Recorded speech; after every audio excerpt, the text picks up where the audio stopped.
মগজু সমৃদ্ধ কৰোঁ আৰু সেয়েহে এই বিচিত্ৰ ভ্ৰমণ কাহিনীৰে সমৃদ্ধ ভ্ৰমণ ত্যাগী মন মোৰ আজি পাঠকলৈ আগবঢ়াইছে লেখিকা ৰুণজুন গগৈ।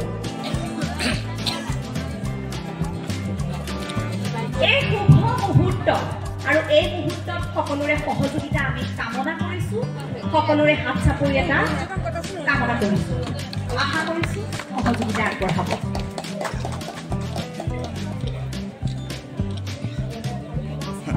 মই ইতিমধ্যে বহুতে কৈছোঁ, কিন্তু এতিয়া মই জন্মানো লেখিকাগৰাকী লেখিকা সমাৰোহৰ লগতো জড়িত আৰু তেখেতক মই গোলাঘাটৰ এটা অনুষ্ঠানত লগ পাইছিলোঁ।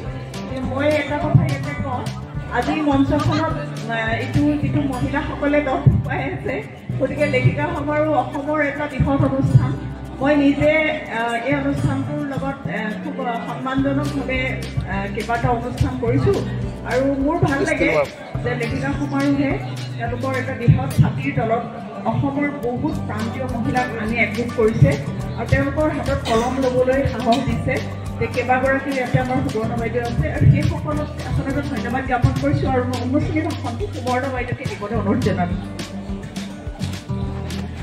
ধন্যবাদ মোৰ মৰমৰ ভগ্নী জুৰি বৰা বৰগোহাঁই। তেওঁৰ লগত যি আত্মিক সম্পৰ্ক আছে সেই সম্পৰ্কই আজিৰ এই সন্ধ্যাবেলা হঠাতে মই আচলতে চিঠিখন বৰ ভালকৈ চোৱা নাছিলোঁ, নহ'লে জুৰিক মই কেতিয়াও চাৰ্কিট হাউচত থাকিবলৈ নিদিওঁ, মোৰ ঘৰলৈ মই টানি টুনি লৈ গ'লোহেঁতেন। জুৰিক পাই খুব ভাল লাগিছে।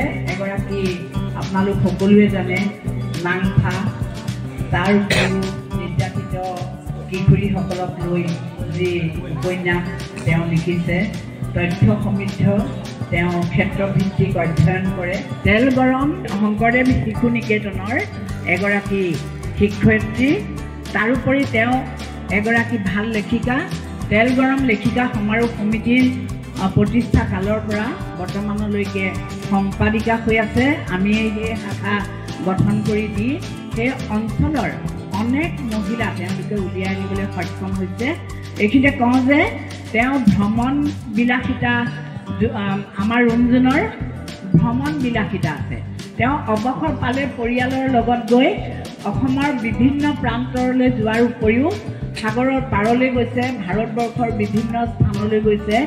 তাৰ পৰা আহি তেওঁ সেই ভ্ৰমণ কাহিনী এতিয়া হয়তো দ্বিতীয়খন হৈছে, মই প্ৰথম খণ্ডটিও পাইছোঁ, গতিকে দ্বিতীয় খণ্ডটি আকৌ আমি তেওঁৰ আজি উন্মোচিত হৈছে।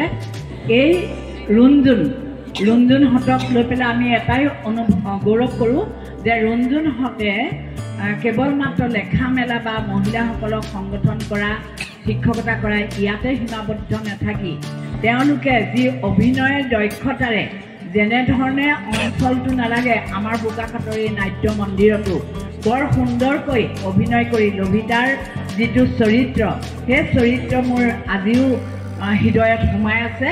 গতিকে আমি ক'ব পাৰোঁ যে ৰুণজুন এগৰাকী নাট্য শিল্পীও।